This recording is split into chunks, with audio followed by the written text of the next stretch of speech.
Clara Jensen pressed her palm against her forehead as she hurried down the crowded sidewalk toward the Miami docks, the sun blazing even though it was barely 9 in the morning, and the humid air wrapping around her like a heavy blanket. She felt sticky and exhausted, but most of all, she felt hollow. The breakup with Ryan had left her raw, and after another long night shift at the hotel front desk, she could not tell where her fatigue ended and her heartbreak began. At 25, she should have been brimming with energy, but Clara felt closer to 40. 3 years of working nights at the Bayshore Hotel had drained her, and Ryan's betrayal had been the final straw. 6 years together, and he had ended it with a cold text message saying he needed space to find himself. Clara had stared at the screen until the words blurred. In the end, she had not argued. She had simply turned off her phone and gone back to work, pretending nothing had changed while her insides crumbled. That was why this trip mattered. Her best friend Rachel had insisted they take a quick getaway, something light-hearted to break the cycle. Nothing extravagant, just a ferry ride down to Key West. For a couple of nights Sunsea margaritas, and maybe a chance to laugh again.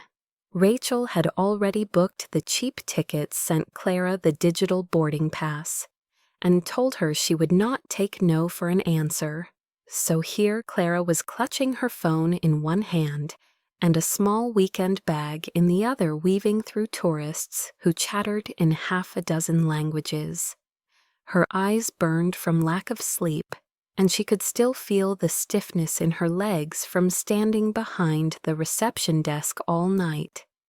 She reminded herself that this was supposed to be fun, that she deserved a break, but her body had not gotten the memo.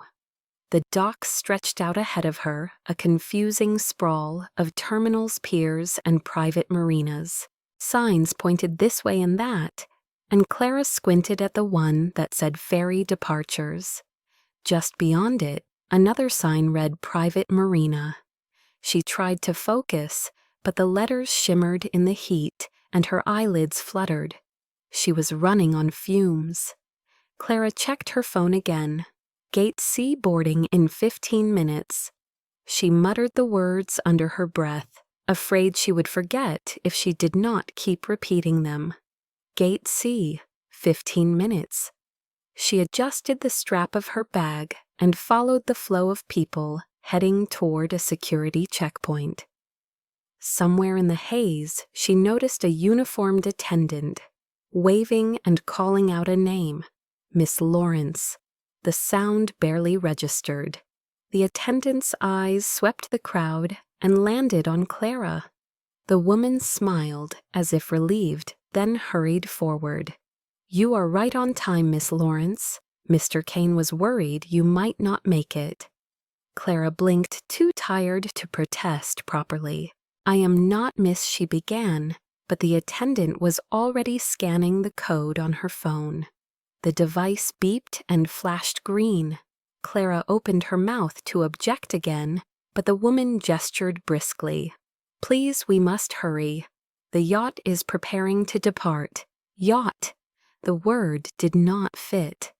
Clara had been expecting a modest ferry with plastic seats and vending machines. Instead, she was being steered down a polished walkway lined with gleaming chrome railings. She glanced over her shoulder, but the crowd of tourists had melted away, funneled toward another gate. Somehow she had crossed into an entirely different world. Her sandals clicked against the boards as the attendant guided her onto a private pier. At the end of it, a massive white vessel loomed, its decks stacked like layers of a wedding cake, sunlight glinting off tinted windows. Crew members in crisp uniforms moved efficiently, securing lines and carrying trays. The scene was surreal, like something out of a movie. "Wait, I think there has been a mistake." Clara tried again, but her voice came out thin. The attendant was already handing her bag to a deckhand. "Mr. Kane is expecting you. Please step aboard." The words barely had time to register before Clara found herself ushered across the gangway. The scent of salt water mixed with polish and expensive perfume filled her nose. A chilled breeze from the yacht's air conditioning brushed her bare arms, raising goosebumps. Clara hesitated on the deck, clutching the strap of her purse like a lifeline. She wanted to demand to be let off, to insist she was not whoever they thought she was, but her mouth would not cooperate. The crew moved around her with professional smiles, offering drinks and polite greetings as if she belonged. Somewhere deep inside, she knew she should fight harder. She should shout or run, or at least refuse to hand over her bag. But she was so tired, so disoriented, that the current of events carried her along. She had spent the last 2 years holding everything together for everyone else, and in this moment it felt strangely easier to surrender. Her eyes darted toward the pier, but the deckhands were already pulling in the heavy ropes. With a groan of engines, the yacht shuddered, then began to glide away from the dock. Clara's stomach lurched. This was not a ferry to Key West. This was something else entirely, and it was already too late to turn back. She gripped the railing as the Miami skyline receded. The attendant who had mistaken her for Miss Lawrence gave her a final encouraging smile before disappearing below deck. Clara stood frozen, caught between panic and disbelief. The realization hit her like a wave. She was on a billionaire's private yacht. She had no idea how it had happened or what would come next. And somewhere inside that vessel, a man named Adrian Kane was waiting for the woman he thought she was. Clara closed her eyes, heart pounding in her chest. "This cannot be real," she whispered to herself. But the hum of engines and the widening stretch of ocean said otherwise. The ropes were gone. The dock was shrinking, and Clara Jensen, ordinary hotel clerk, heartbroken and exhausted, had just boarded the wrong ship. Clara clutched the railing until her knuckles turned white. Her eyes locked on the shrinking shoreline of Miami. Her mind racing in disbelief at what had just happened. She was supposed to be on a cheap ferry to Key West, with Rachel not gliding across turquoise water on a vessel the size of a floating palace. Panic clawed at her throat as the engines hummed steadily beneath her feet. She turned sharply, hoping to find someone to plead with, to explain the mistake. But the deck was suddenly quiet, except for the slap of waves against the hull. A voice broke the silence, smooth and steady, yet edged with surprise. "You are not Miss Lawrence." Clara spun to see a man emerging from the shaded lounge area of the yacht. Tall and broad-shouldered, his dark hair tousled by the sea breeze. He looked to be in his early 30s, his sharp jawline softened only by the faintest trace of stubble. His eyes were piercing, assessing her in a way that made her pulse quicken with unease. Clara opened her mouth, the words tumbling out in a rush. "I am not supposed to be here. I think there has been a mistake. I was looking for Gate C, the ferry terminal. Someone thought I was—" She trailed off, realizing how absurd it sounded. The man stepped closer, his expression unreadable. "Miss Lawrence is a model. She was invited for this trip. You are clearly not her. Who are you?" Clara swallowed hard. "My name is Clara Jensen. I work at a hotel. I swear I was only trying to find my gate. Somehow I ended up here."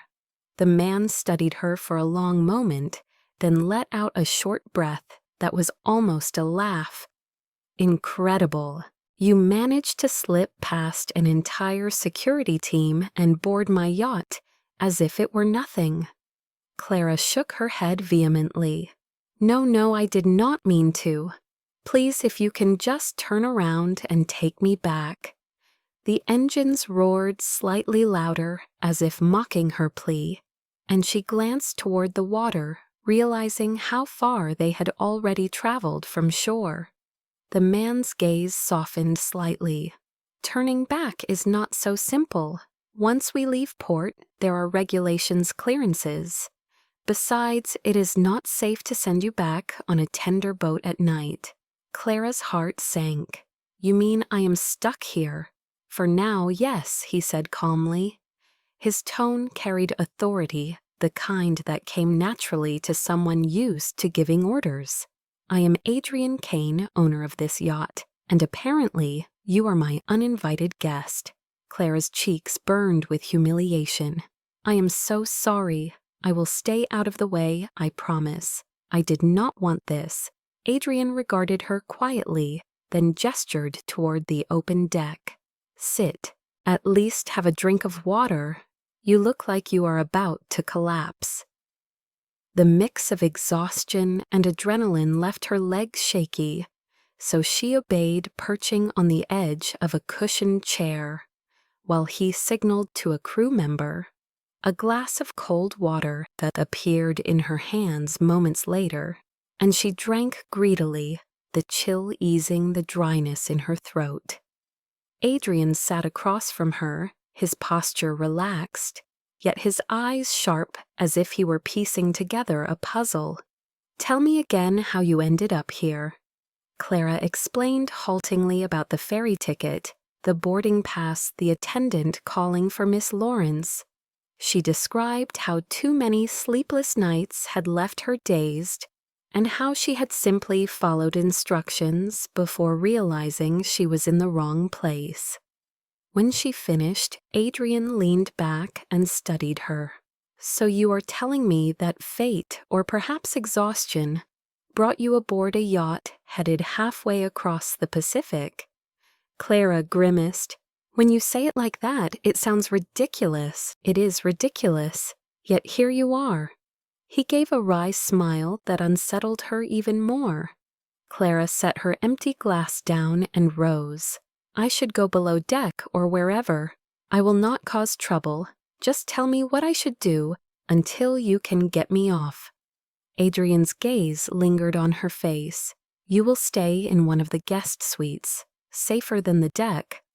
Tomorrow we will figure out options. For now, rest.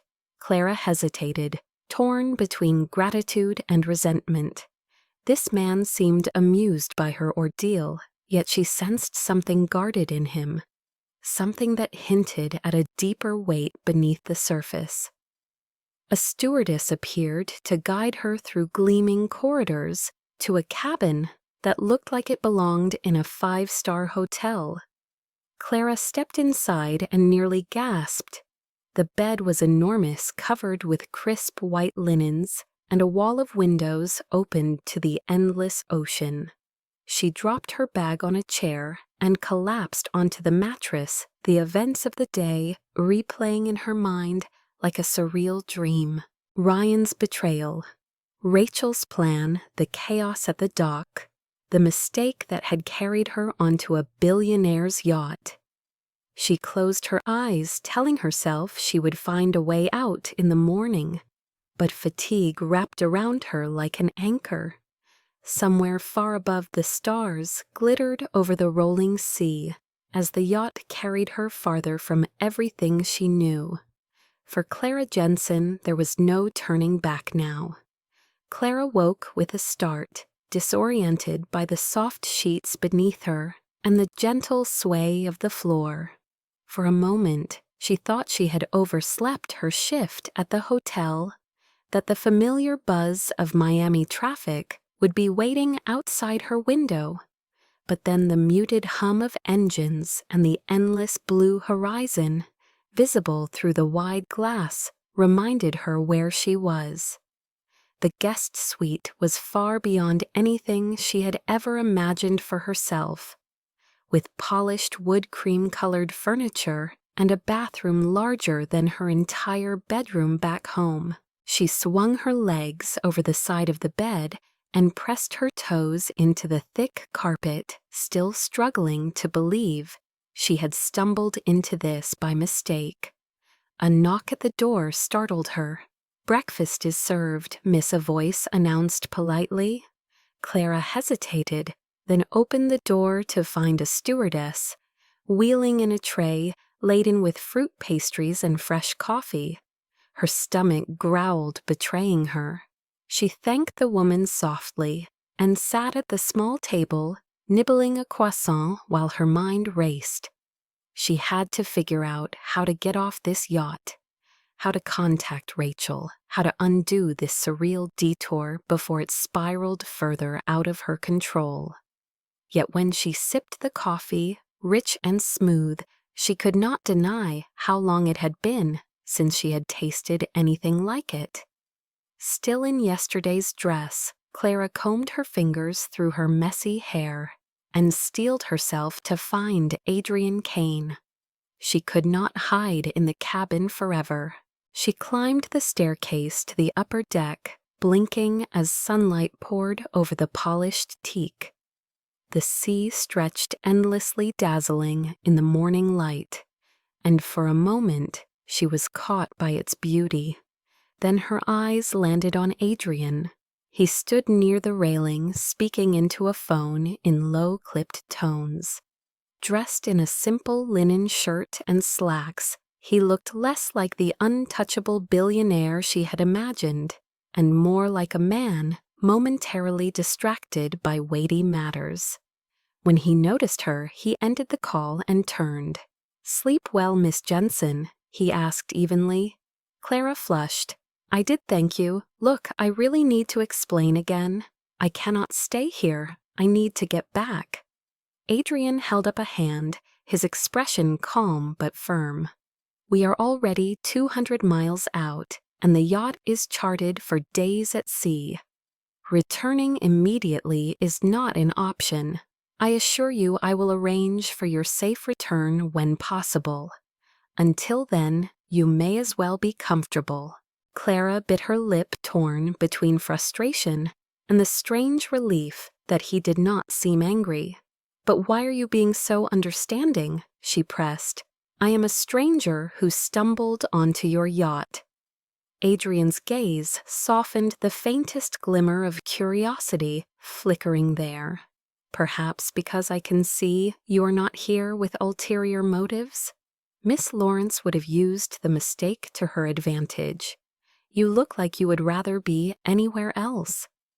Clara exhaled, sinking onto a lounge chair. "I just wanted a break. My life, it has been difficult lately." She hesitated, unsure why she felt compelled to share, but the words slipped free. "My boyfriend left me. My job feels endless. I thought a weekend in Key West might help me breathe again." Adrian studied her quietly, then nodded once. Life has a way of dragging us under until we no longer remember what air feels like. Clara blinked at him, surprised by the unexpected depth in his tone. He seemed to catch himself and quickly shifted the subject. "Eat, rest. No one expects you to perform here.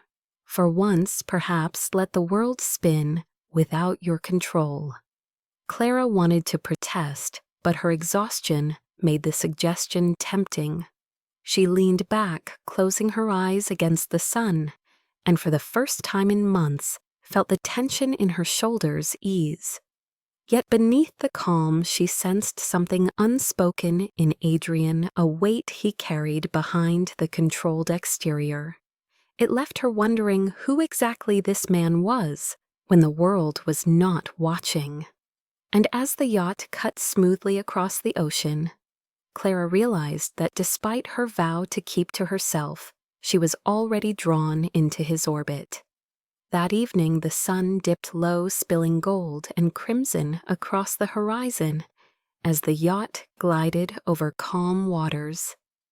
Clara stood near the edge of the upper deck, Clutching the railing, her hair whipped gently by the breeze. She had spent the day drifting between disbelief and reluctant wonder, unable to reconcile the fact that just yesterday she had been behind a hotel counter, and now she was here surrounded by luxury she could never have imagined.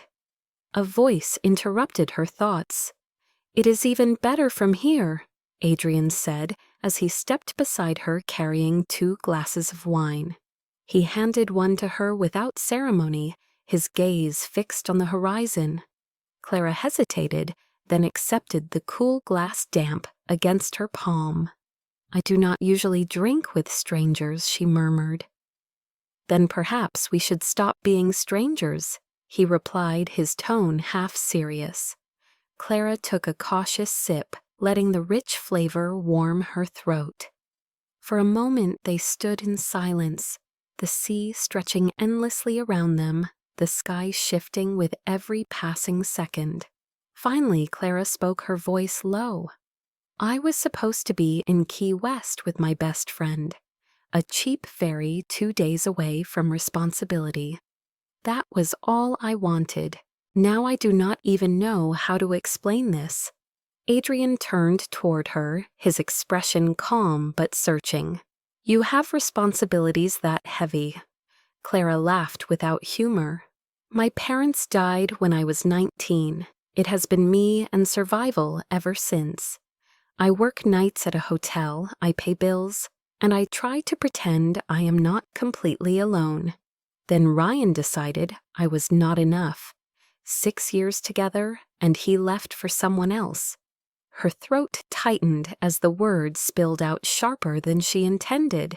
"I guess I am just tired of never being enough." Adrian's jaw flexed, and for the first time his polished composure cracked. He leaned back against the railing, swirling his wine. "I understand more than you think." Clara studied him, unsure. "You, the billionaire with a yacht." He gave a faint smile. "Money does not erase loss. My best friend and business partner died in a climbing accident last year. We built everything together, the company, the dream, all of it. Without him, the victories feel hollow. Some nights I wonder if any of it matters." His voice trailed off, and the sincerity in it startled her. Clara lowered her gaze, her heart unexpectedly aching for him. "I am sorry," she said softly. "Loss changes everything." Adrian nodded, his eyes dark. "It does. It strips away illusions, leaves you raw. You either drown in it, or you find a way to keep moving." Clara turned her face back to the ocean, the setting sun painting her features in warm light. For the first time since boarding the yacht, she felt a strange sense of connection rather than fear. This man was not just a name in the news or a fortune on a screen. He was human, wounded in his own way. They fell into a quieter rhythm as dinner was served on the deck. A table elegantly set beneath lanterns that swayed gently with the sea breeze. Clara ate slowly, savoring flavors she had never tasted before. Though her mind was more occupied with the company than the food, Adrian asked about her childhood, and she found herself telling him about long summers in small-town Florida, about working double shifts to save for school, about the grandmother who taught her resilience. In return, he shared stories of his college days with his friend, their sleepless nights building software, their failed experiments that had seemed like disasters at the time, but now made him smile. The conversation ebbed and flowed like the tide moments of laughter, breaking through the heaviness silences that felt natural rather than strained. As the last of the sun slipped away and stars began to pepper the sky, Clara leaned back in her chair, the wine making her cheeks warm. She realized she had let her guard down, that she had allowed him to see pieces of herself she usually kept hidden. It scared her, yet it also felt oddly liberating. Adrian raised his glass toward her, his eyes reflecting the lantern light. "To mistakes," he said quietly. Clara frowned in confusion. "To mistakes," she repeated. He nodded. "Sometimes they take us where we never planned to go, but exactly where we need to be." Clara's breath caught. She looked out over the ocean, the vast unknown stretching before them, and for the first time in years, she felt a flicker of something she thought she had lost: hope. The days that followed blurred into a rhythm Clara had never known, each hour unfolding like part of a carefully woven tapestry of sea and sky. On the third morning she woke early, the sound of gulls faint above the steady hum of engines, and stepped barefoot onto the deck. The yacht was gliding past the edge of Cuba, the coastline a distant ribbon of green against the horizon. Adrian joined her with 2 mugs of coffee, his demeanor quieter than usual, as though the sight of the open sea brought him back to some private memory. He explained the route in detail, how they would cross the Caribbean approach, the Panama Canal by nightfall the following day, and then pass through its locks into the vast Pacific. Clara listened with a mixture of awe and disbelief. She had never been outside the United States before, never seen the ocean as anything more than a beach weekend. Now she was sailing along one of the busiest maritime corridors in the world, aboard a vessel worth more than she could ever comprehend. That evening, Adrian invited her to the bow to watch the stars emerge. The crew dimmed the exterior lights, leaving the night sky raw and immense. Clara tilted her head back and gasped, seeing constellations she had only glimpsed in textbooks blaze above her. Adrian pointed out Orion, the Southern Cross, and a scattering of planets glowing like jewels. For the first time in months, Clara felt small. In the best way, her problems shrunk against the immensity of the universe. On the 4th day, the yacht anchored briefly near a secluded cove off Central America. Adrian coaxed Clara into joining him on a kayak, the 2 of them paddling across water, so clear she could see schools of fish darting beneath. At first she was clumsy, splashing herself and laughing nervously, but Adrian steadied her paddle, his hand brushing hers, guiding her rhythm until they moved in unison. The laughter eased into silence as they glided together, the only sound the dip of oars and the call of seabirds. Clara felt something shift, then subtle yet undeniable, as if the sea itself had conspired to bind them in that moment. The following night they reached the Panama Canal. Clara leaned over the railing as the colossal locks opened and closed around them, the yacht dwarfed by massive cargo ships lined up like giants of steel. Floodlights illuminated the narrow passage, and the air was thick with the scent of diesel and river water.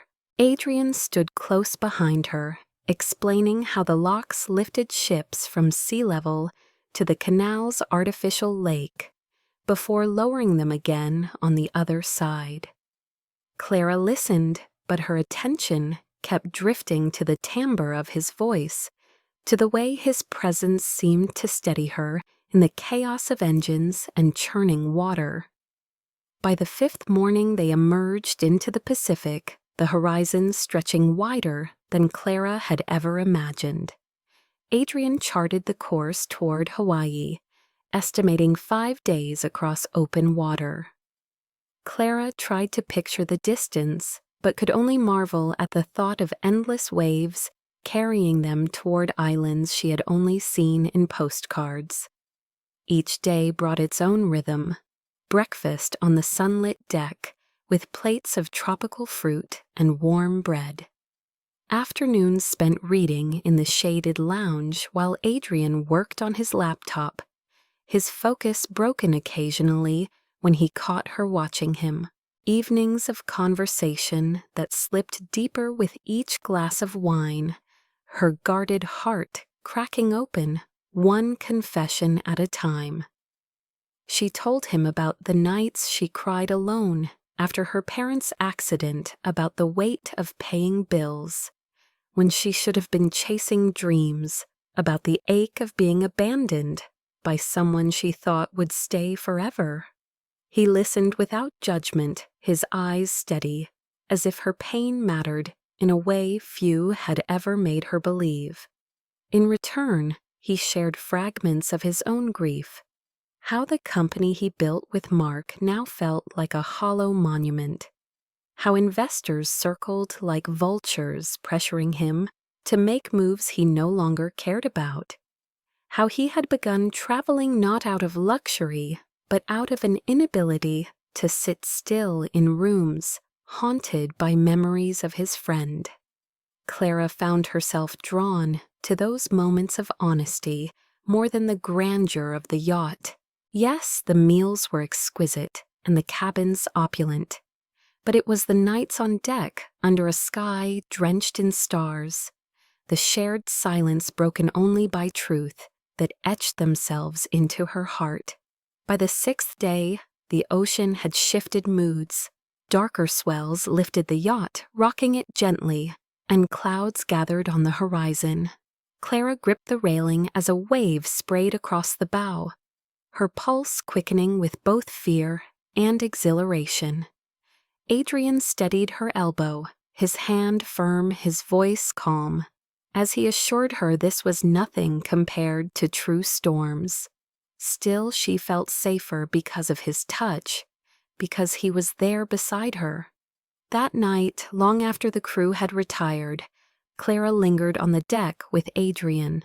They watched lightning flicker far away, illuminating the clouds in silent bursts. She turned to him, about to speak, but the words tangled in her throat.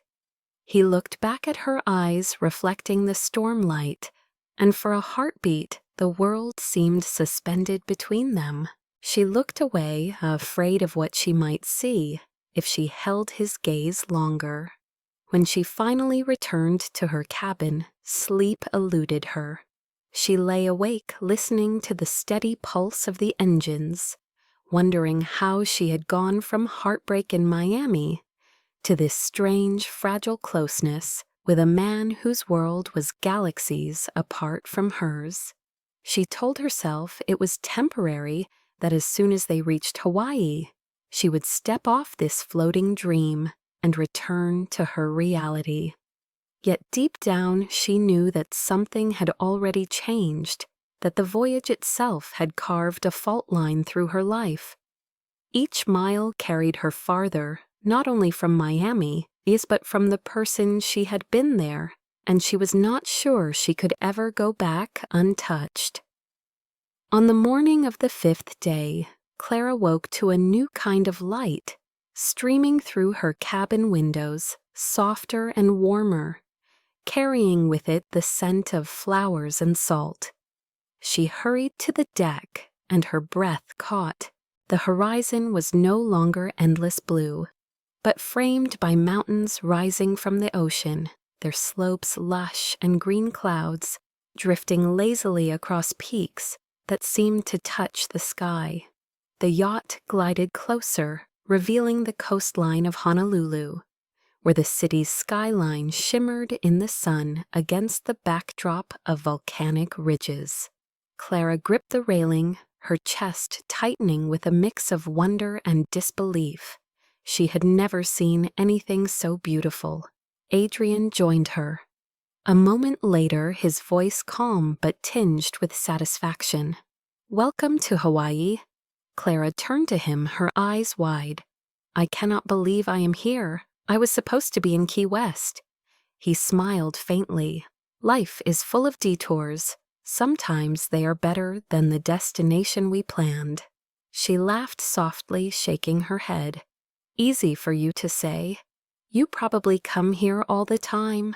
His expression shifted softer now. Not like this. They disembarked through a private dock where a sleek car waited the driver, greeting Adrian with deference, before opening the door for Clara. She hesitated, still unsure if she belonged in this world of polished courtesy, but Adrian's reassuring nod urged her forward. The drive into the city was a blur of palm trees, sparkling beaches, and bright murals on buildings. Clara pressed her forehead lightly against the window, drinking it all in. The air smelled different here, cleaner somehow, touched by plumeria blossoms that wafted through the open vents. Adrian leaned back, watching her reaction with quiet amusement. "What do you want to see first?" he asked. Clara hesitated. "Honestly, I just want to see something real. Not luxury, not another world I do not belong to. Something alive." Adrian considered this, then instructed the driver to head for a local market. The car soon stopped at a bustling open-air bazaar where stalls overflowed with pineapples, mangoes, and bundles of fresh herbs.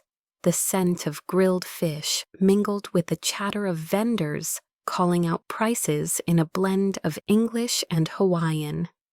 Clara stepped onto the uneven pavement and felt her senses awaken. Children darted between stalls, musicians strummed ukuleles under the shade of palms, and tourists mingled with locals bargaining over produce. Adrian walked beside her, tall and somewhat out of place in his crisp shirt. But when an elderly woman selling leis greeted him, he smiled warmly and replied in halting Hawaiian that made her chuckle. Clara stared at him, surprised. "You speak Hawaiian?"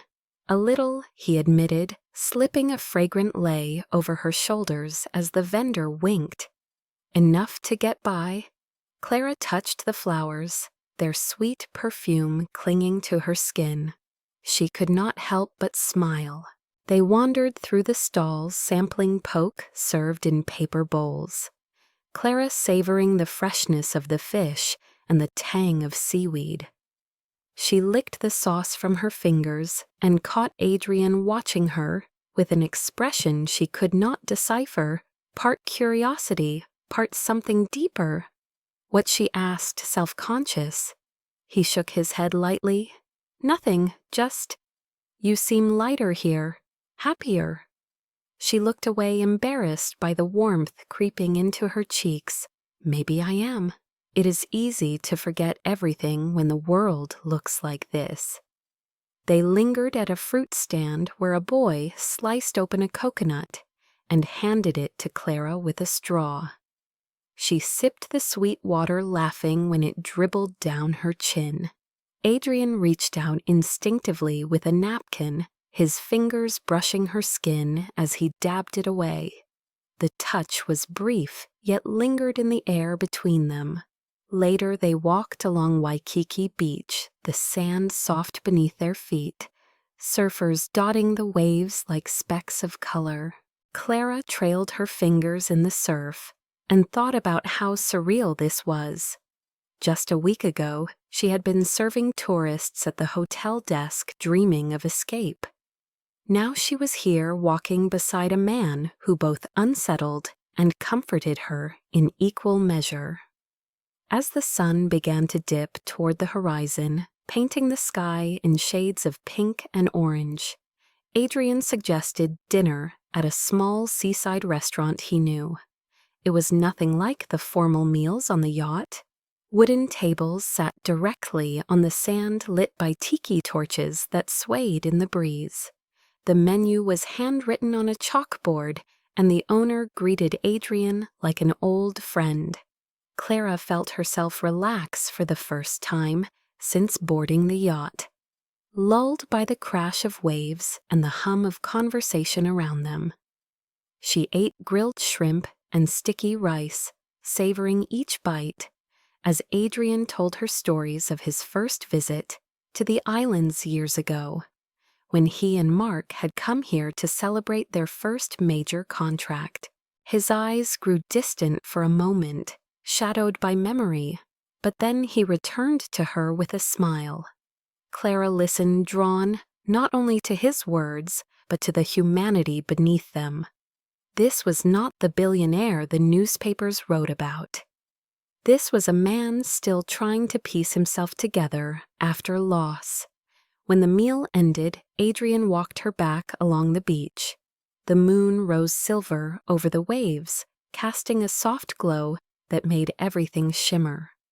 Clara stopped her feet, sinking into the cool sand, and turned to him. "Thank you," she said simply, "for today, for letting me see this." Adrian's gaze held hers steady and warm. "Thank you for reminding me what it feels like to see it fresh." For a moment they stood in silence, the ocean whispering at their backs, and Clara felt the fragile line between mistake and destiny blur. She did not know what tomorrow would bring, but tonight she felt alive in a way she had not in years.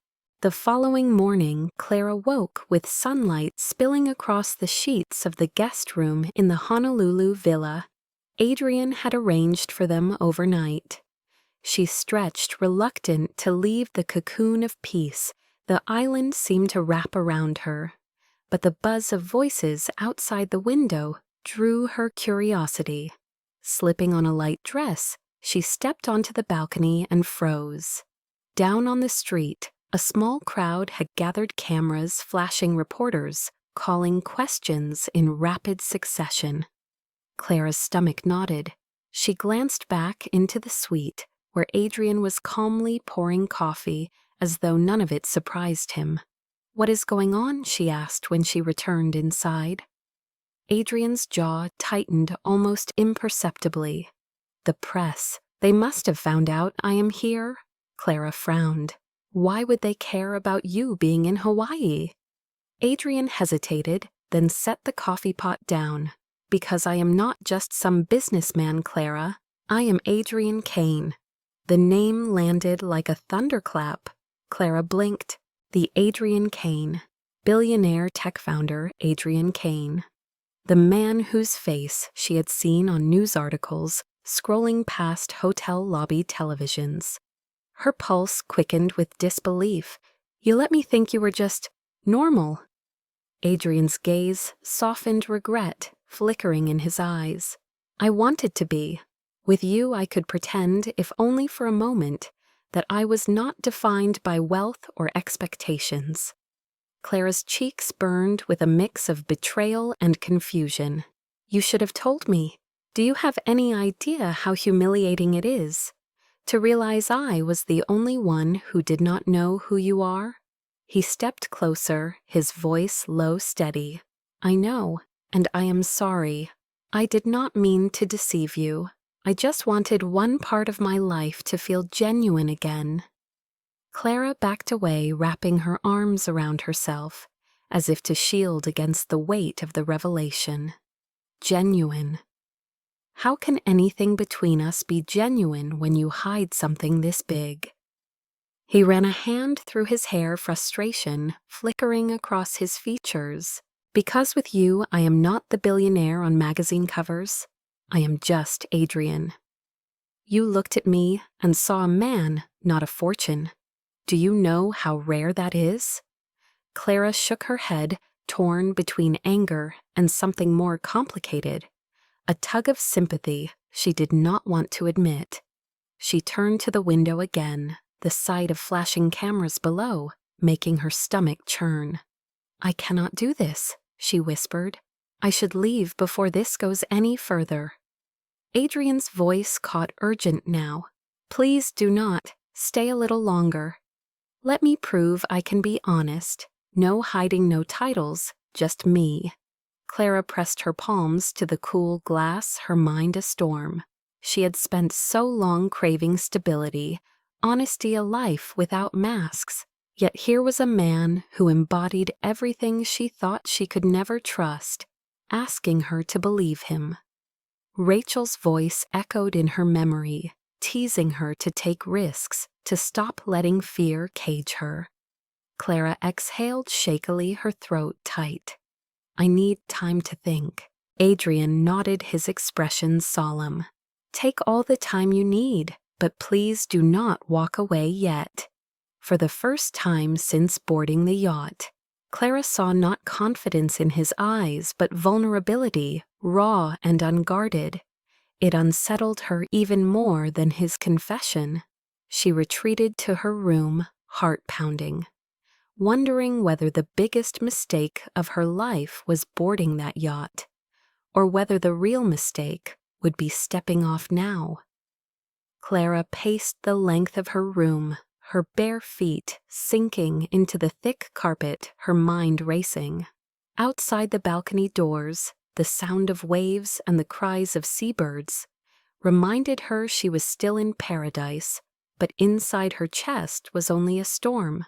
Adrian Kane, billionaire visionary, headline maker, had sat across from her last night, eating grilled shrimp like any other man, and she had believed she was finally seeing someone real. Now she wondered if everything had been a performance. Her phone buzzed on the nightstand. Rachel's name lit the screen. Clara answered quickly, needing an anchor. "Where are you?" her friend demanded, her voice sharp. "You were supposed to text when you got off the ferry." Clara laughed bitterly. "About that, I am not in Key West, I am in Hawaii." There was a pause, then Rachel nearly shrieked. "Hawaii," Clara explained in a rush about the boarding mistake, the yacht, the trip through the canal, and finally the revelation of Adrian's true identity. When she finished, silence hung on the line. "Rachel, say something." Her friend finally exhaled. "Clara, this is insane, but maybe it is exactly what you needed." Clara blinked. "What?" "You have been carrying the world on your shoulders since your parents died. You never let anyone take care of you. Maybe the universe shoved you onto that yacht because you would never have climbed aboard on your own." Clara pressed her palm to her forehead. "He lied to me. He let me think he was someone else." Rachel's voice softened. "Did he lie, or did he just not correct your assumption?" Clara hesitated, the distinction gnawing at her. "He said he wanted to be seen as just a man. That with me, he could feel normal." Rachel sighed. "Look, you do not have to marry him. But maybe give him a chance to show you who he really is." Clara ended the call with her chest still tight, but her heart a little less heavy.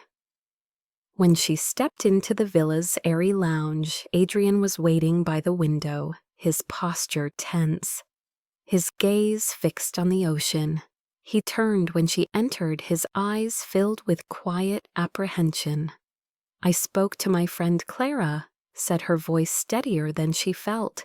"She thinks I should give you a chance." Relief washed over his features, though he did not move closer. "Then let us make a pact," he said slowly. "From this moment on, no secrets, no half-truths. Whatever we share, it is honest." Clara studied him, searching for cracks in the polished exterior. "And if the truth is ugly, then it is real," Adrian replied. "And real is better than perfect." Something in his tone made her believe him. She nodded once. "All right, we try honesty." Adrian's shoulders relaxed, a small smile flickering across his lips. "Good. Then I should tell you now that I want you to stay a few more days. Not as an obligation, not because of the mistake, because I want to know you without masks." Clara's pulse quickened, though she fought to keep her expression neutral. "I cannot promise anything beyond that." He inclined his head, accepting her terms. "That is enough." Later that afternoon, they walked through the streets of Honolulu, without the car blending into the crowd as best they could. Adrian wore a plain t-shirt and cap, and for once the cameras did not follow.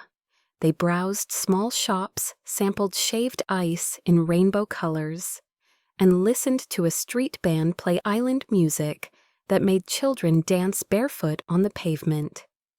Clara felt the knot in her chest loosen with each step, though she remained cautious.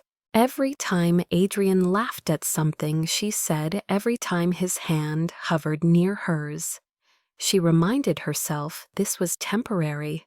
Yet when he looked at her, not past her, but at her, as if she were the only person in the world, the line between sense and longing blurred. That evening, as the sky turned lavender over the Pacific, Adrian led her back to the villa terrace. Dinner was simple grilled fish and rice, the kind of meal that belonged to the place rather than to luxury. Clara watched him light the lanterns, his face warm in the glow, and wondered if perhaps Rachel was right. Perhaps the universe had pushed her onto the wrong yacht, so she could finally find herself on the right path. The next morning, Adrian suggested leaving the bustle of Honolulu behind. Clara hesitated, unsure if retreating deeper into his world was wise. But the promise of seeing more of Hawaii's true beauty tugged at her curiosity. They boarded a small plane that carried them across the islands, the ocean below glittering like scattered glass. When they landed on Kauai, Clara felt as if she had stepped into a painting. Towering cliffs draped in green rose above valleys carpeted with wildflowers, and waterfalls spilled like silver threads into rivers that wound their way to the sea. Adrian drove them along winding roads until they reached a secluded villa perched near the edge of a quiet bay. The house was built of stone and wood, surrounded by swaying palms and a garden thick with hibiscus. Clara paused on the porch, the salt-laden breeze brushing her skin, and felt a peace she had not known in years. Inside the villa was elegant, yet lived in, with open windows that framed the ocean, and shelves lined with books instead of polished trophies. Madame Bertrand, the caretaker, greeted them warmly, her voice tinged with a French accent as she explained that she kept the villa ready for Adrian's visits. Clara was startled by how natural Adrian seemed here, far from the polish of Miami or the formality of the yacht. He walked through the rooms with ease, greeting the staff by name, opening shutters to let in light, and showing Clara to a guest room with a view of the sea. "This place is different," she remarked quietly as she set her small bag down. Adrian leaned in the doorway, his expression thoughtful. "It is where I remember I am human." The next day began with a visit to the local market in the village. Clara walked among the stalls, marveling at the displays of fresh fish taro root and handmade crafts. Children darted between vendors, their laughter echoing in the warm air. Adrian bought bread and papayas, his manner easy, and Clara noticed how people greeted him, not with awe, but with familiarity, like a neighbor rather than a billionaire. They filled a basket with vegetables and seafood before returning to the villa's kitchen. Adrian rolled up his sleeves, chopping garlic with practiced hands, while Clara washed herbs at the sink. She could not help but laugh. "You cook too? Mark's mother taught us both." In college, he said, his smile touched by memory. She would not let us live on ramen. As they prepared a simple stew together, Clara felt a warmth spread through her chest that had nothing to do with the stove. It felt domestic, ordinary, like a glimpse of a life she had never dared to imagine. That afternoon, they carried a picnic basket down to the beach. The sand was pale and soft, stretching wide under the curve of swaying palms. Clara spread a blanket, while Adrian opened wine and laid out cheese and bread. They ate with the sound of waves filling the silence, both of them watching the horizon, where the sun dipped lower. Afterward, Adrian pulled out a guitar from the villa, its wood worn smooth, and strummed softly as the tide crept closer. Clara closed her eyes, letting the notes wash over her, the ocean a rhythm beneath his music. She thought about how strange it was that in only days she had traveled from heartbreak and exhaustion to this sense of belonging. Later, as night fell, they lit a small fire pit near the villa. Flames licked upward, casting shadows on their faces, the scent of salt and smoke mingling in the air. Clara pulled her knees to her chest, gazing into the fire. "It feels like the world has stopped," she murmured. "Like all the noise back home is a million miles away." Adrian's gaze lingered on her across the flames. "Maybe that is what you needed, Clara, to remember that there is more to life than survival." She met his eyes, her pulse quickening. "And what about you?" she asked softly. "What do you need?" His answer came after a pause, heavy with meaning. To feel alive again. The fire crackled between them, and Clara realized that in this quiet retreat, far from everything that had defined her until now, she was beginning to feel the same. That night after dinner, the two of them lingered outside near the fire pit. The sky awash with stars so bright, Clara felt she could reach up and pluck one from the heavens. The flames threw golden light across Adrian's face, softening his usual sharpness. And for once, he looked less like the untouchable figure she had read about in newspapers, and more like a man carrying burdens too heavy for one person. Clara wrapped her arms around herself, not from cold, but from the sudden vulnerability that pressed at her chest. Adrian broke the silence first, his voice low and steady. "I have not told anyone what I am about to tell you, not even the board, not even my family." Clara looked at him carefully, her heart thudding. "You do not have to," she said quickly, but he shook his head. "I need to. Because if we are being honest, then you deserve the whole truth." He stared into the fire for a long moment before speaking again. "Mark and I were inseparable. We built the company from nothing, sleeping on floors, coding through nights, chasing every investor who would listen. And then one weekend, he convinced me to join him on our annual climbing trip. We had done it for years, a tradition, but I canceled at the last moment because a client meeting was too important." Adrian's voice cracked, and he ran a hand over his jaw. "He went without me, and he never came back." Clara's breath caught. She leaned forward, every part of her aching for him. Adrian continued, his words tumbling out now. "I replay it every day. If I had been there, maybe I could have stopped him. Maybe I could have seen the storm rolling in. Or maybe I would have died too. I do not know. But the guilt has never left me." He looked at her, then his eyes raw stripped of every layer of composure. "I have spent a year running from boardrooms to yachts, to anywhere that would drown out the silence he left behind. And none of it has worked." Clara felt tears sting her eyes. She reached across the space between them, her fingers brushing his hand. "You cannot know what would have happened," she whispered. "You cannot carry that weight forever." He turned his palm upward, clasping her fingers tightly, as if anchoring himself to her presence. "What about you, Clara? What are you hiding behind that brave face?" Clara drew a trembling breath, her throat tight. "I was 23 when my parents died in a car accident. One moment I was in class, the next, my world was gone. Suddenly I had to raise myself, hold down jobs, and pretend I was strong enough. And then Ryan, the man I thought I would spend my life with, decided I was not enough and left." Her voice faltered, the confession. spilling like water from a broken dam.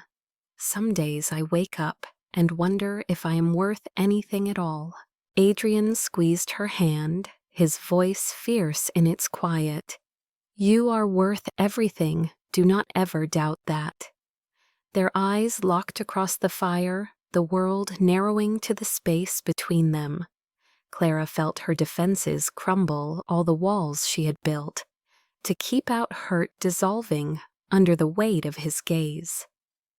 Slowly, almost as if asking permission, Adrian leaned closer. Clara's breath hitched her heart racing, but she did not pull away. Their lips met softly at first, tentative, as though testing the fragility of the moment. Then the kiss deepened, fueled by the shared ache of loss and the tentative spark of hope.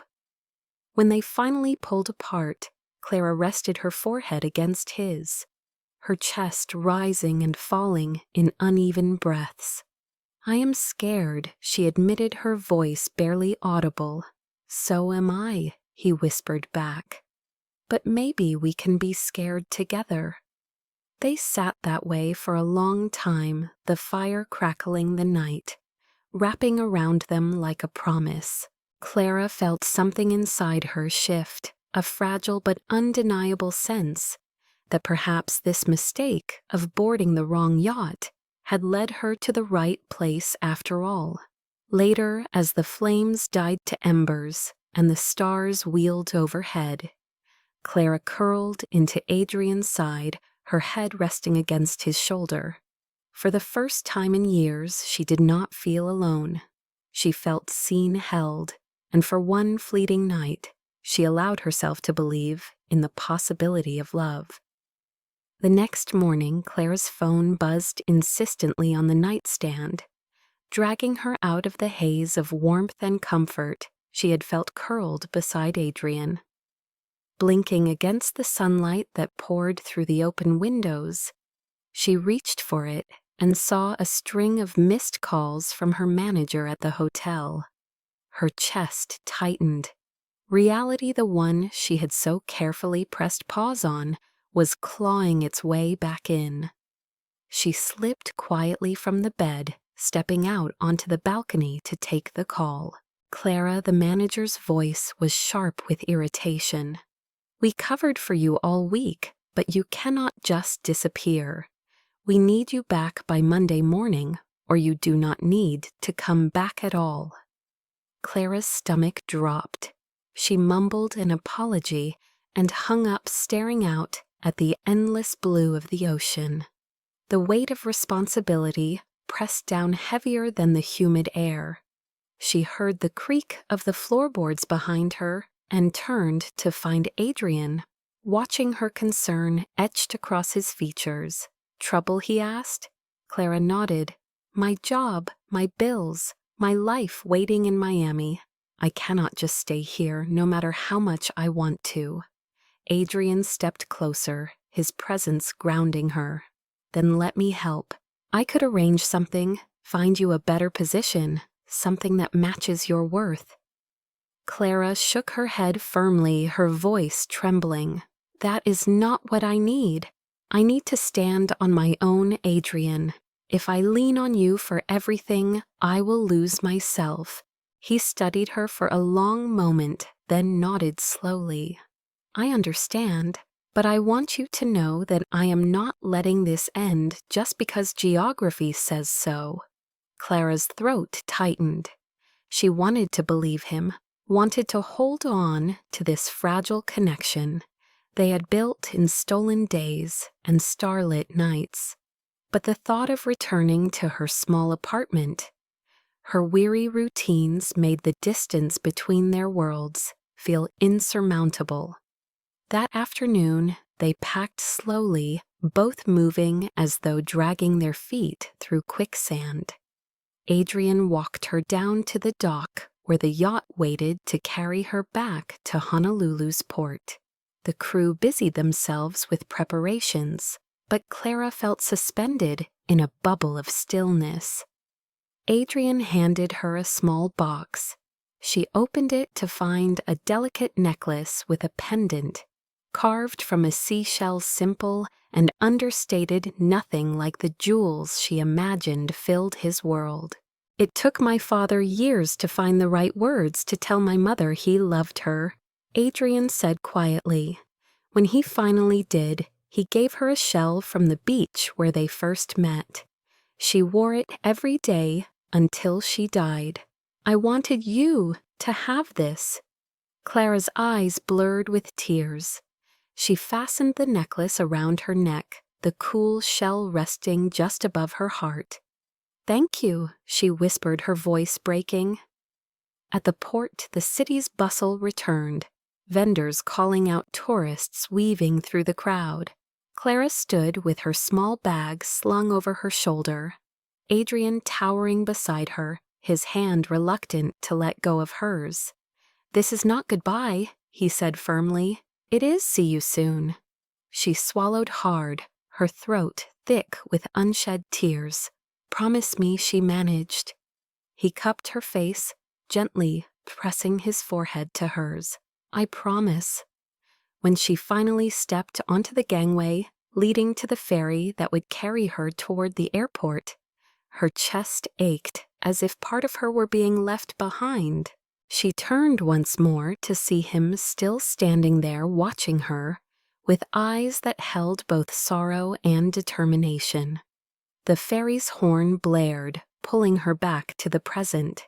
Clara clutched the seashell pendant, letting its weight remind her that what had happened was real, that the connection they had forged was not an illusion.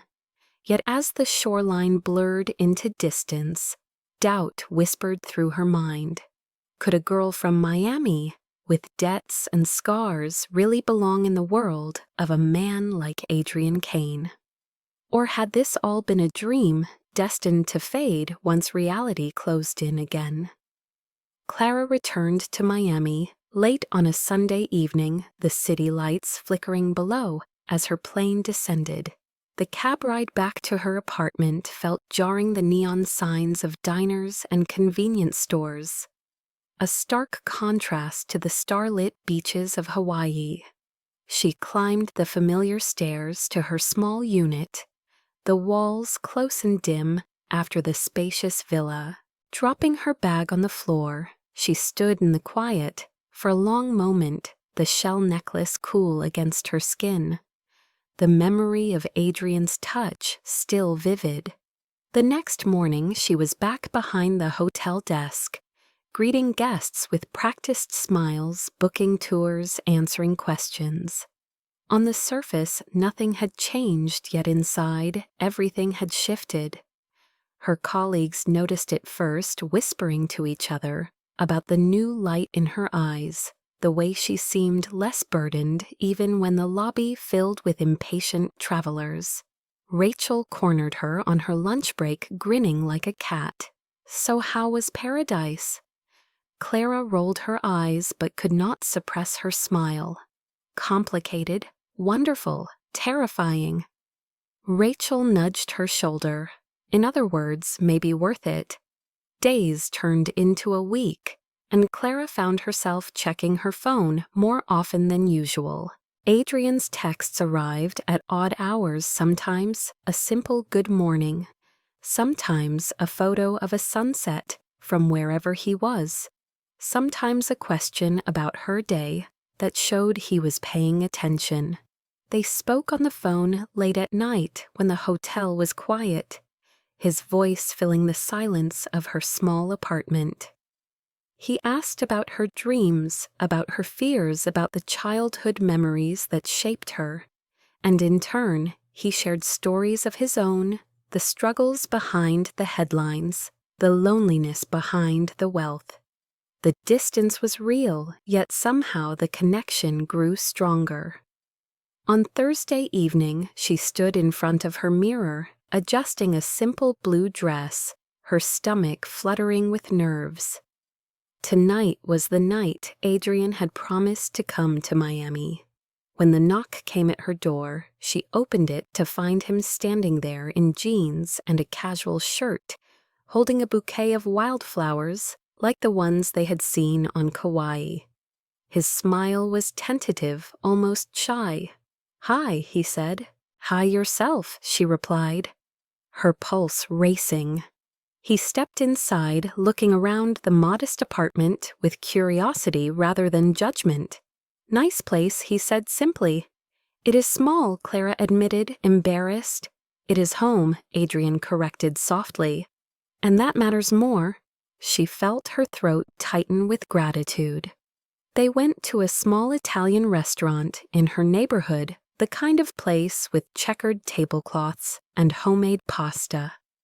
The owner greeted Clara warmly and treated Adrian like any other guest, unaware or unconcerned with who he was. Over candlelight and shared tiramisu, they spoke easily, laughter spilling between them, as though the ocean that had separated them was nothing more than a line on a map. Later, as they walked back to her apartment under the glow of street lamps, Adrian took her hand, his thumb brushing her knuckles in a gesture both tender and possessive. When they reached her door, he paused, his expression serious. "Clara, these past weeks have shown me something I thought I lost: hope. You make me want to build a future again, not just for my company, but for myself." Her breath caught emotion, swelling in her chest. "I do not know where this goes," she admitted, "but I want to find out."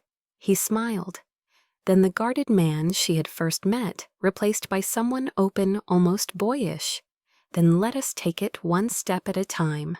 Their kiss beneath the flickering hallway light was soft, unhurried, full of promises, yet unspoken. That night, as Clara lay in bed, the seashell pendant resting over her heart, she whispered to the darkness words she had not dared before. "Sometimes boarding the wrong yacht leads you exactly where you are meant to be." And miles away in a hotel suite, Adrian gazed at a photo of Clara on his phone, determination in his eyes, as he made plans for a future he had never imagined until her.